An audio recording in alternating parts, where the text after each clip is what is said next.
Social media has become a part of our daily lives, starting as a platform to communicate and share videos of life experiences with friends, has quickly shifted into a market where people will broadcast themselves to a broad audience and will be paid in return.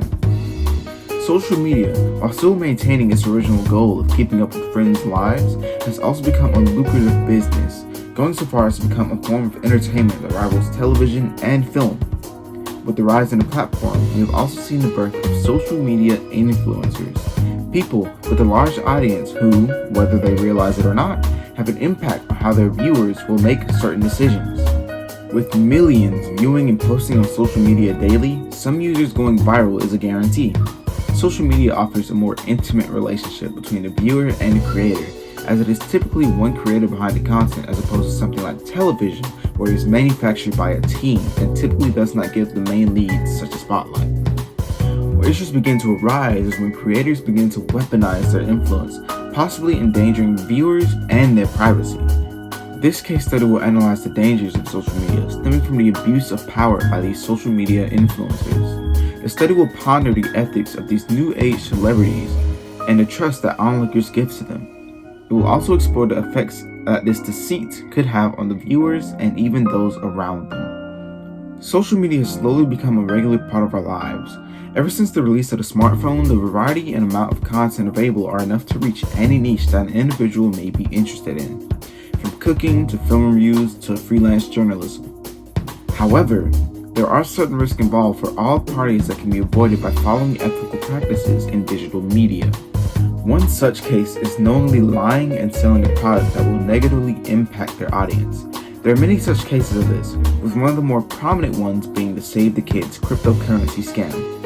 This scam came from several popular internet personalities with millions of followers who sold their audience on the next big cryptocurrency.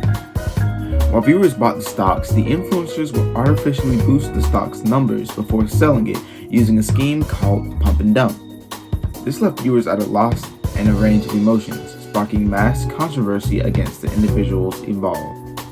In media ethics, utilitarianism is defined as the greatest good for the greatest number. John Stuart Mill was a firm believer in utilitarianism and argued that an act was right if it added to the overall happiness of the population, and that if an act contributed to the overall unhappiness of the population, that was wrong to do. Looking at this situation from this perspective, it can be seen that this action is in direct opposition of this line of thought. The number of people that benefited from this was quite small. Like I said, it was only several YouTubers involved in the case. And in contrast, the number of people that ended up in worse situations was much higher, thus making this an unethical case. Another issue to be wary of is the privacy of both creators and viewers. When signing on to a platform, you're already opening up what is called your circle of intimacy, as you are giving away private information about yourself to whatever company runs that platform. The same goes more so for creators, as they are putting a spotlight on themselves and attracting people to their views and ideas. As those inside your circle grow, so do the chances of invasion. Invasion is defined as losing control of your circles by having them wrestled away from you by people or institutions. There are numerous ways to have these circles invaded, depending on the person. For creators, their circles could be invaded by fans or even journalists trying to see them.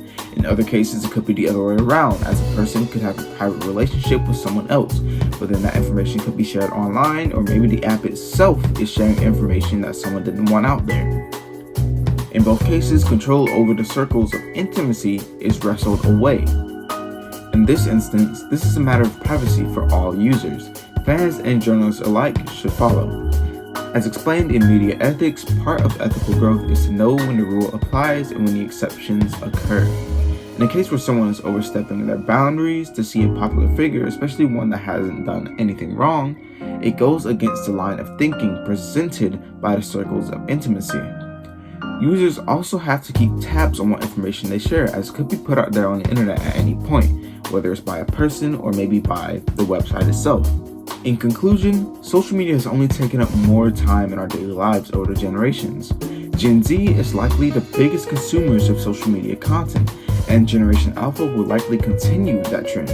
As time goes on, the ethics of digital media such as the internet will continue to be refined.